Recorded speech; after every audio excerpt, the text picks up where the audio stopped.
નમસ્કાર, ન્યૂઝ 18 ગુજરાતીમાં આપનું સ્વાગત છે। આપની સાથે હું છું મિત્તલ। મહત્વના સમાચાર પર નજર કરીએ તો રાજ્યમાં ઠંડીમાં હવે આંશિક રાહત મળી શકે છે। કચ્છમાં હજુ 2 દિવસ કોલ્ડ વેવની આગાહી છે।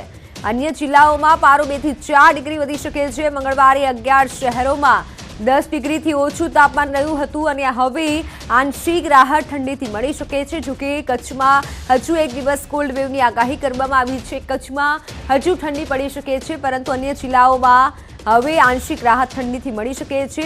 ઠંડીના પ્રમાણમાં થોડો ઘટાડો થઈ શકે છે તેવું હવામાન વિભાગનું કહેવું છે।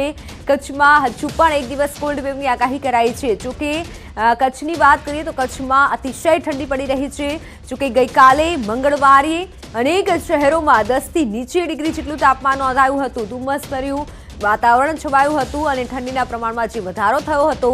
હવે સમાચાર છે કે આગામી સમયમાં આંશિક રાહત ઠંડીથી મળી શકે છે। 2 થી 4 ડિગ્રી સુધી ઠંડી જે વધી શકે છે, એટલે 2 થી 4 ડિગ્રી સુધી ઠંડીના પ્રમાણમાં વધારો થશે તેવું હવામાન વિભાગનું કહેવું છે।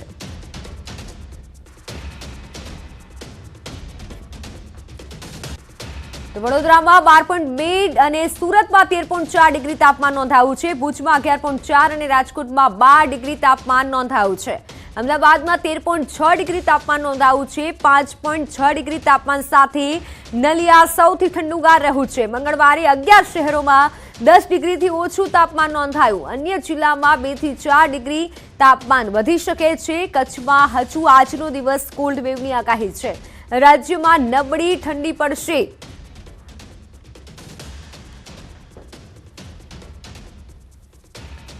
તો અમદાવાદમાં 13.6 ડિગ્રી જેટલું તાપમાન નોંધાયું છે।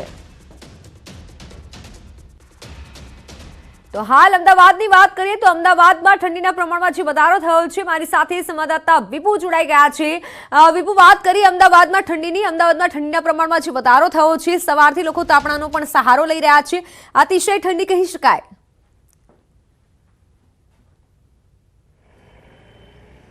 મિત્તલ, જે રીતે રાજ્યભરમાં ઠંડી પડી રહી છે અને તેના કારણે જનજીવન પ્રભાવિત થઈ રહ્યું છે। અમદાવાદ શહેરમાં પણ વહેલી સવારથી જ ઠંડા પવનો ફૂંકાઈ રહ્યા છે અને આપણે દ્રશ્યો પણ બતાવવા માંગીશ કે અમદાવાદ શહેરમાં અત્યારે જે માહોલ છે તેના કારણે લોકો સ્વેટરનો સહારો લઈ અને નોકરી ધંધા ઉપર નીકળી રહ્યા છે। ખડખડતી ઠંડી પડી રહી છે, ઘરની બહાર નીકળવાની ઈચ્છા નથી થતી, પરંતુ જે નોકરીનો સમય હોય ત્યારે લોકોએ ચોક્કસ નોકરી ધંધા ઉપર જવું પડે છે મજબૂરીમાં, કારણ કે ખૂબ જ કડકડતી ઠંડી પડી રહી છે। પરંતુ રાહતના સમાચાર એ છે કે હવે ધીમે ધીમે ઠંડીનું જોર છે તે ઘટી જશે, કારણ કે પવનની દિશા છે અત્યારે ઉત્તર પૂર્વની છે, સાથે જ વેસ્ટર્ન ડિસ્ટર્બન્સ પણ નબળું પડશે અને તેના કારણે ઠંડીનું જોર છે તે ઘટશે। પરંતુ આગામી 24 કલાક જે ઠંડીનું જોર છે તે યથાવત રહેશે, કારણ કે પવનનું જોર પણ વધારે છે અને તેના કારણે ઠંડીનો અહેસાસ છે તે થઈ રહ્યો છે। કચ્છના નલિયામાં આગામી 24 કલાક માટે કોલ્ડ વેવની આગાહી હવામાન વિભાગ દ્વારા આપવામાં આવી છે। બિલકુલ વિપુ, સાથે વાત કરી અમદાવાદની તો સવારથી જ અમદાવાદમાં ઓફિસે જતા, નોકરીએ જતા જે લોકો હોય છે તે લોકોને ખાસ કરી આ ઠંડીનો સામનો કરવો પડી રહ્યો છે।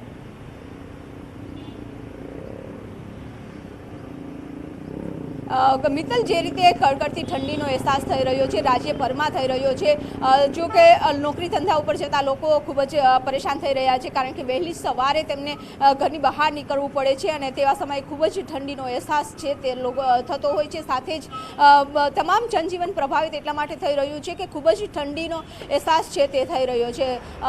જનરલી સામાન્ય રીતે એવું બનતું હોય છે કે મકર સંક્રાંતિ સુધી ખૂબ જ ઠંડીનો અનુભવ છે તે ગુજરાતમાં થતો હોય છે, પરંતુ હવે અત્યારે જે રીતે મકર સંક્રાંતિ બાદ પણ ઠંડીનું જોર છે તે વધારે પ્રમાણમાં જોવા મળી રહ્યું છે અને તેના કારણે લોકો પરેશાન છે। બિલકુલ વિપુ, આપ જોડાયેલા રહેશો તો મોરબીમાં જ પણ આ જ પ્રમાણે ઠંડીના પ્રમાણમાં જે વધારો થઈ રહ્યો છે, ઠંડી વધી રહી છે। મોરબીથી મારી સાથે સંવાદદાતા અતુલ જોડાઈ ગયા છે, જાણવાનો પ્રયત્ન કરશું મોરબીમાં કેવી ઠંડી છે। અતુલ, જો વાત કરવામાં આવે મોરબીની તો મોરબીમાં પણ ઠંડીનો જે માહોલ છે ગુજરાતભરમાં ઠંડી વધી રહી છે, જો કે ધીમે ધીમે ઠંડીમાં ઘટાડો પણ થશે હવામાન વિભાગનું કહેવું છે।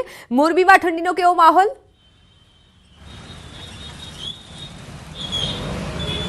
મિત્તલ, ચોક્કસ છેલ્લા જે 3 દિવસથી ઠંડીનો પારો છે તે ગગડી રહ્યો છે, ત્યારે આજે જે મોરબી જિલ્લાનું તાપમાન છે ઘટીને 10 અંશ સેલ્સિયસ થઈ ચૂક્યું છે। દ્રશ્યો તમે જોઈ શકો છો કે 9 વાગ્યે પણ સવારના 7:30 જેવો માહોલ દેખાઈ રહ્યો છે।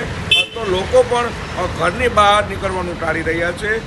પ્રથમ વખત જે મોરબીના લોકો જે 8 વાગે ઘરેથી નીકળી જતા હોય છે અને કામ ધંધે પહોંચી જતા હોય છે તે લોકો 9 વાગ્યે બહાર નીકળી રહ્યા છે અને કહી શકાય કે પોતાના જે જાકેટ લઈ ચશ્મા લઈ અને તમામ પ્રકારની ઠંડીથી બચવાના જે વસ્ત્રો છે તે પહેરીને નીકળી રહ્યા છે. ત્યારે મોરબીમાં પણ જનજીવન પર ઠંડીની અસર જોવા મળી રહી છે. જી અતુલ, બીજી વાત કે જ્યારે આટલી ઠંડી પડતી હોય છે ત્યારે જનજીવન પર અસર થતી હોય છે.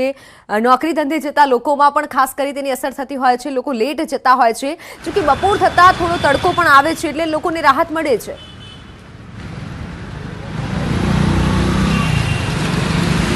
ચોક્કસથી મિત્તલ, હવે જે 9 વાગ્યા બાદ જે સૂર્યનારાયણ છે તે પોતાનો એક દેખાવ કરી રહ્યા હોય છે. હળવે હળવે વાતાવરણમાં પણ ગરમી આવે છે, પરંતુ જે ઠંડો પવન છે તે પણ મકર સંક્રાંતના દિવસથી એકદમ ચાલી રહ્યો છે અને તેને લઈને માંદગીમાં પણ વધારો જોવા મળી રહ્યો છે. રોગચાળો પણ ચરમસીમાએ છે. મોટી સંખ્યામાં શરદી અને ઉધરસના જે કેસો છે તેમાં નોંધપાત્ર વધારો થયો છે અને સૌથી વધારાના શિકાર જે છે તે મહિલાઓ અને બાળકો બની રહ્યા છે. ત્યારે આ ઠંડીએ જે છે તે કહી શકાય કે બીમારીઓને પણ બાનમાં લીધું છે અને જેમાં મહિલાને બાળકોને ટાર્ગેટ બનાવ્યા છે.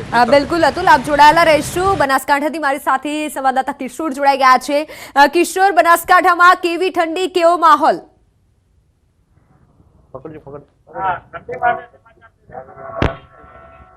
હેલો કિશોર, બનાસકાંઠામાં ઠંડીની જો વાત કરવામાં આવે, ઠંડીના પ્રમાણમાં જે વધારો થયો છે, હાલ ત્યાં કેવો માહોલ?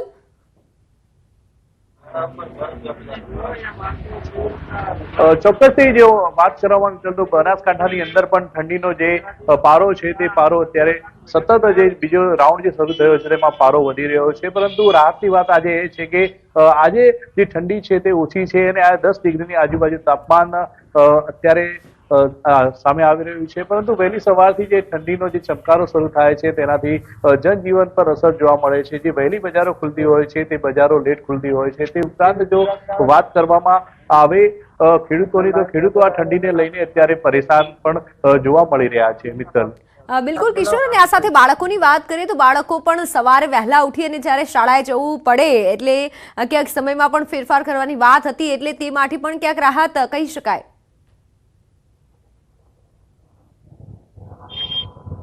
ચોક્કસથી કાતિલ ઠંડી જે શરૂ થઈ છે તેને લઈને શાળાનો જે સમય હતો, ખાનગી શાળાઓ દ્વારા તો હજી 7:30નો સમય તો તેની જગ્યાએ 8 વાગ્યાથી કરી દેવામાં આવ્યો છે અને ગઈકાલથી જે સમયમાં ફેરફાર થયો છે અને આ ઠંડીના લીધે બાળકો પણ પરેશાન હતા. વહેલી સવારે તેઓ ઘરેથી નીકળતા હતા. તે ઉપરાંત અત્યારે જે સમય જે ખાનગી શાળાનો સમય 8 વાગ્યાનો કરવામાં આવ્યો છે તેને લઈને બાળકોને પણ અત્યારે રાહત છે. પણ સૌથી મહત્વની વાત તો એ છે કે જે કાતિલ ઠંડીનો જે રાઉન્ડ શરૂ થયો હતો, ધીમે ધીમે ઠંડી આજથી ઓછી થઈ રહી હોય તેવું અત્યારે તો લાગી રહ્યું છે. મિત્તલ, બિલકુલ કિશોર, આભાર સમગ્ર માહિતી બદલ. તો કચ્છમાં હજુ એક દિવસ કોલ્ડ વેવ રહેશે, જ્યારે બનાસકાંઠામાં ઠંડીના પ્રમાણમાં આંશિક ઘટાડો થયો છે.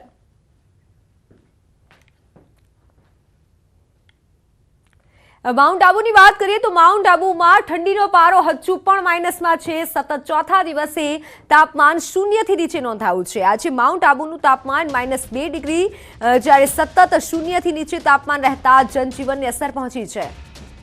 સતત ચોથા દિવસે તાપમાન 0થી નીચે ગયું છે. માઉન્ટ આબુનું વાતાવરણ હજુ ઠંડુગાર છે. માઉન્ટ આબુમાં તાપમાન -2 ડિગ્રી સુધી પહોંચ્યું છે. હજુ પણ માઇનસમાં છે ઠંડી. જ્યારે માઉન્ટ આબુની વાત કરીએ તો ઠંડીના પ્રમાણમાં જે વધારો થયો છે છતાં પણ સહેલાણીઓ માઉન્ટ આબુની મુલાકાત લઈ રહ્યા છે અને મજા માણી રહ્યા છે.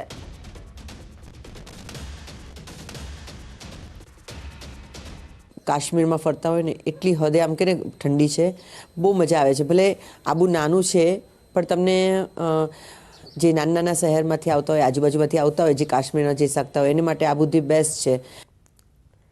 અન્ય સમાચાર પર નજર કરીએ રાજકોટની. તો રાજકોટમાં પોલીસ કમિશનર કચેરી બહાર બિનવારસી હાલતમાં દારૂ ભરેલી કાર મળી આવતા ખળભળાટ મચી ગયો.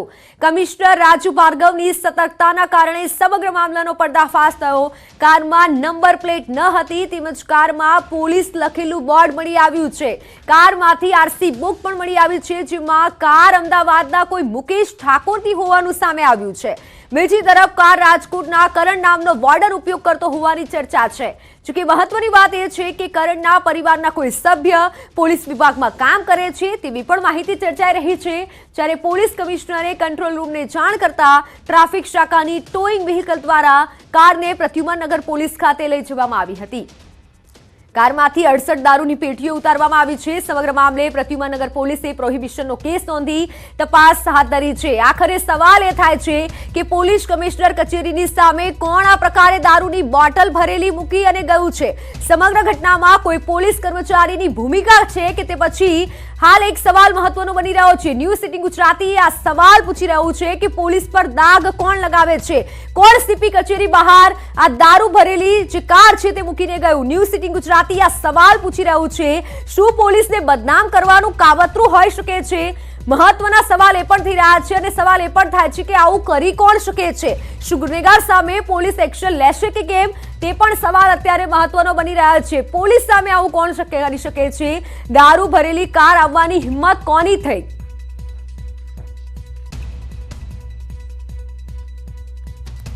તમારી સાથે રાજકોટથી સંવાદદાતા અંકિત પોપટ જોડાઈ ગયા છે. અંકિત, વાત કરીએ, અનેક સવાલો થાય છે. પોલીસ કમિશનરની કચેરી બહાર જ આ પ્રકારે જે દારૂ ભરેલી કાર મળી આવે, સવાલો તો થવાના. ચોક્કસ મિત્તલ, ખાસ કરીને વાત કરવામાં આવે તો પોલીસ કમિશનર કચેરી પાસેથી જ આ દારૂ ભરેલી કાર છે તે મળી આવી છે. જોકે સૌથી મહત્વની વાત એ પણ સામે આવી છે કે આ કાર મામલે અન્ય કોઈનું નહીં પરંતુ રાજકોટ શહેરના પોલીસ કમિશનર રાજીવ ભાર્ગવનું ધ્યાન જતા તેમને કંટ્રોલ રૂમને સૂચના આપી હતી અને કંટ્રોલ રૂમે પ્રદ્યુમનનગર પોલીસને જાણ કરતા તાત્કાલિક અસરથી પ્રદ્યુમનનગર પોલીસનો જે સ્ટાફ છે તે ઘટના સ્થળ પર પહોંચ્યો હતો. ત્યારબાદ કારને ટોઈંગ કરીને પોલીસ મથકે લઈ જવામાં આવી હતી ને જ્યાં ગાડી જે બિનવારસી કાર હતી તે બિનવારસી કારની અંદરથી દારૂની પેટીઓ મળી આવી હતી. દારૂની પેટીઓ જ્યારે ખોલતા તેની અંદરથી 68 બોટલ દારૂ છે તે પણ મળી આવ્યો છે. તો સાથોસાથ જે કાર હતી તે કારના ડેશબોર્ડ ઉપર પોલીસ લખેલું એક નેમ પ્લેટ પણ જોવા મળી હતી, જેના કારણે પહેલેથી જ શંકા હતી કે ક્યાંક ને ક્યાંક આમાં કોઈને કોઈ પોલીસની સંડોવણી હોઈ શકે છે ને આખરે એ જ વિગતો છે તે હાલ અત્યારે સામે આવી રહી છે.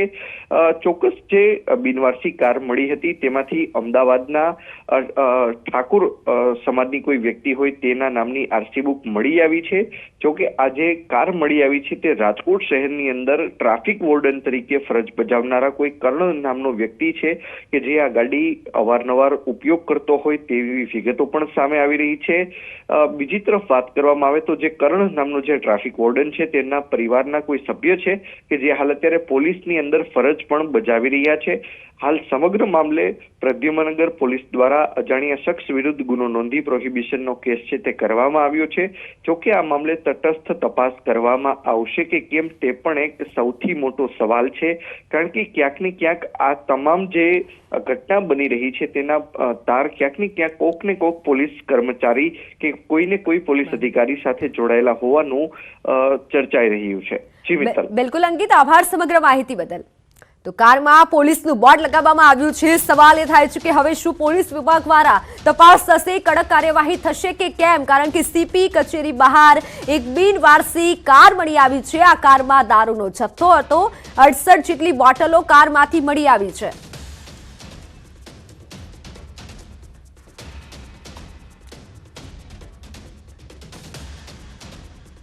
તો હવે વાત ઠંડીમાં ખુલ્લામાં ભણતા મજબૂર થયેલા બાળકોની.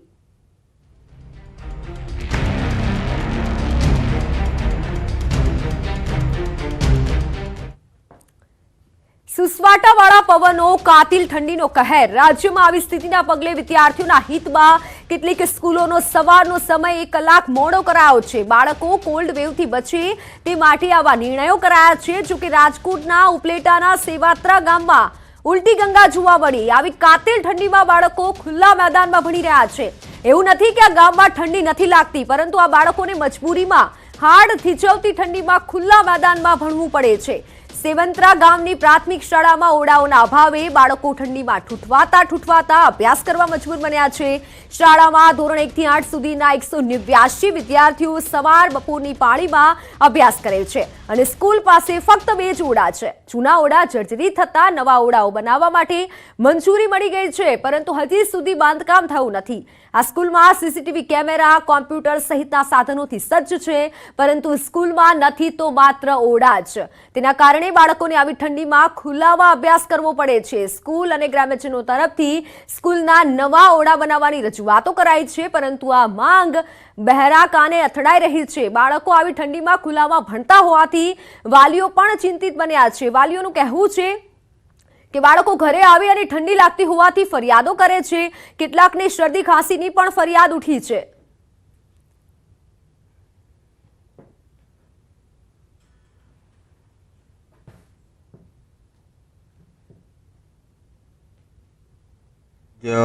રૂમ થઈ ગયા હતા એને પાડી નાખ્યા હે, અને નવા કામ માટે છે ટેન્ડરિંગ પ્રોસિજરની અંદર છે એવું છેલ્લા 6 માસથી આ કહે છે.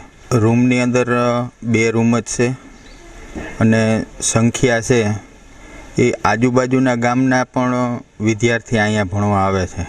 જાણો જ શું, આપને સમજી લ્યો કે ઠંડી લાગે તો નાના બાળકોને તો કેવી ઠંડી લાગતી હોય, પણ છતાંય છે મજબૂરીનો તો બીજો કોઈ ઈલાજ નથી ને. અત્યારે અમારી મજબૂરી છે, એમ બહાર બેસાડવા પડે છે. તો આ હાડ થીજવતી ઠંડીમાં ખુલ્લામાં ભણતર થઈ રહ્યું છે. કાતિલ ઠંડીમાં ભૂલકાઓ ખુલ્લામાં ભણવા માટે મજબૂર થયા છે.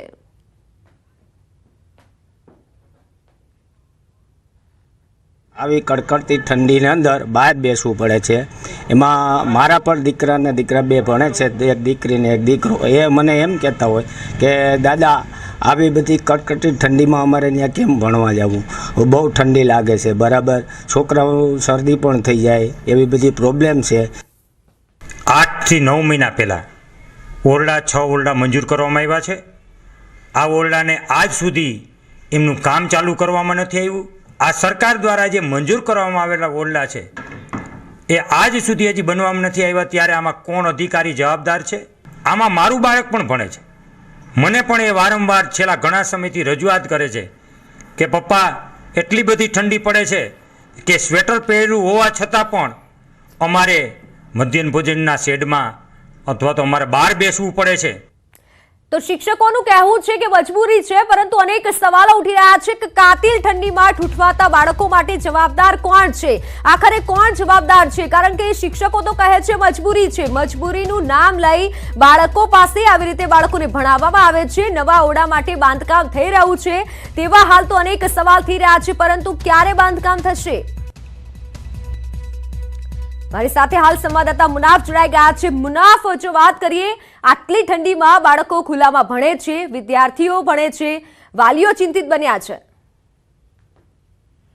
બિલકુલ મિત્તલ, આપણે જાણ્યું ઉપલેટાના સેવંત્રા ગામ છે જ્યાં પ્રાથમિક શાળા છે જે કડકડતી ઠંડીમાં ખુલ્લેઆમ અભ્યાસ કરતા બાળકો જોવા માટે સારા જર્જરિત ઓરડાના મેદાનમાં બનાવવા ઘણા સમયથી નવા ઓરડાનો બનતા વિદ્યાર્થીઓ ખુલ્લા મેદાનમાં હાલ અભ્યાસ કરવું પડે છે. અને બીજી તરફ વાત કરીએ કે રાજ્યભરમાં કડકડતી ઠંડીને લઈને જનજીવન અત્યારે વ્યસ્ત થઈ ગયું છે. ઉપલેટાના સેવંત્રા ગામે પ્રાથમિક શાળા ઉપર બાળકોના ઓરડાના અભાવે અભ્યાસ કરતા ફરજ પડી રહી છે. કેટલી વાર રજૂઆત મૌખિક લેખિતમાં રજૂઆત થઈ છે, છતાં હજી સુધી ઓરડા બનવામાં નથી. હવે ઓરડા તો પાસ થઈ ગયા છે, પણ 1 વર્ષથી અત્યારે બાળકો બહાર ખુલ્લા મેદાનના અંદરમાં અભ્યાસ કરી રહ્યા છે. જી મિત્તલ. બિલકુલ મુનાફ, પરંતુ સવાલ એ થાય છે કે હવે જવાબદાર કોણ છે? બાળકો ભણે છે, શિક્ષકોનું કહેવું છે કે અમે મજબૂર છીએ. મજબૂરીનું નામ લઈને જે પ્રમાણે ભણાવવામાં આવે છે, જો બાળકો વિદ્યાર્થીઓ બીમાર પડે છે તો જવાબદાર કોણ? હાલ તો પરિસ્થિતિ એવી છે કે બાળકો ભણવા જતા હોય છે તો તેના વાલીઓને ફરિયાદ કરે છે કે અમે અભ્યાસ કરવા નહીં જશું આવી ઠંડીના અંદરમાં, છતાં અત્યારે તંત્ર દ્વારા કોઈ જાતની કામગીરી 1 વર્ષથી 6 ઓરડા હતા, 6 ઓરડા પાડી હયાત ઓરડા હતા તેને ધરાશાયી કરી અને જર્જરિત ઓરડાને પાડી નવા ઓરડા માટે કેટલી રજૂઆત કરી છે, છતાં અત્યાર સુધીમાં ઓરડા બનાવવામાં નથી આવ્યા. અને બાળકોને આવી કરતી ઠંડીની અંદરમાં એક તરફ સરકાર દ્વારા કોલ્ડવેની આગાહી કરવામાં આવે છે, બીજી તરફ આ બાળકો છે જે ઘરમાં ઠંડીમાં નથી રહી શકતા માણસો, તે અત્યારે બાળકો ખુલ્લા મેદાનમાં ભણી રહ્યા છે. જી મિત્ર. જી મુનાફ, આભાર સમગ્ર માહિતી બદલ. તો સીધા દ્રશ્યો આપ જુઓ કે જેમાં ઠૂઠવાતું આ ભણતર કે જે ખુલ્લામાં ભણી રહ્યા છે બાળકો, વિદ્યાર્થીઓ જે પ્રમાણે ભણી રહ્યા છે, અને આ સાથે જ વાત કરીએ તો વાલીઓમાં પણ ચિંતા છે, કારણ કે શરદી ઉધરસના પણ હજી 6 કેસ સામે આવે છે. ફરી એકવાર મારી સાથે સંવાદદાતા મુનાફ જોડાઈ ગયા છે. મુનાફ, સવાલ એ થાય છે, વાલીઓ તો ચિંતિત છે જ, જવાબદાર કોણ તે પણ એવા અનેક સવાલ થાય છે. હાલ વહીવટીતંત્ર તરફથી શું કહેવામાં આવ્યું છે? મિત્તલ, આ સંખ્યાની આપણે વાત કરીએ તો 1 થી 8 સુધીના ધોરણ અને 189 વિદ્યાર્થીઓ સવારની અને બપોરની પાળીમાં અભ્યાસ કરી રહ્યા છે. આ સારા જૂના ઓરડા જર્જરિત હતા અને ગ્રામજનોની માંગ લઈને નવા ઓરડા બનાવવાની કામગીરી હાથ ધરવામાં આવતા જૂના ઓરડા મેદાન બનાવવામાં આવ્યું હતું, પરંતુ નવા ઓરડા બાંધકામ અંગેની કામગીરી આજ સુધી હાથ ધરવામાં આવી નથી. અત્યારે જે ધારાસભ્ય છે પાટેલિયા, તેને બી આપણે ધોરાજી ઉપલેટાના જે ધારાસભ્ય છે તેને બી રજૂઆત કરવામાં આવી છે, ગાંધીનગર બી રજૂઆત કરવામાં આવી છે, શિક્ષણ મંત્રી રજૂઆત કરવામાં આવી, છતાં હજી સુધી આને કોઈ વ્યવસ્થા કરવામાં નથી. ના છૂટેના પાપે આ બાળકોને આ ખુલ્લા મેદાનમાં આવી કડકડતી ઠંડીના અંદરમાં બેસવું પડે છે. જી મુનાફ, આભાર માહિતી બદલ. તો સવાલ એ થાય છે કે કાતિલ ઠંડીમાં ખુલ્લામાં ભણતા આ બાળકો માટે જવાબદાર કોણ છે?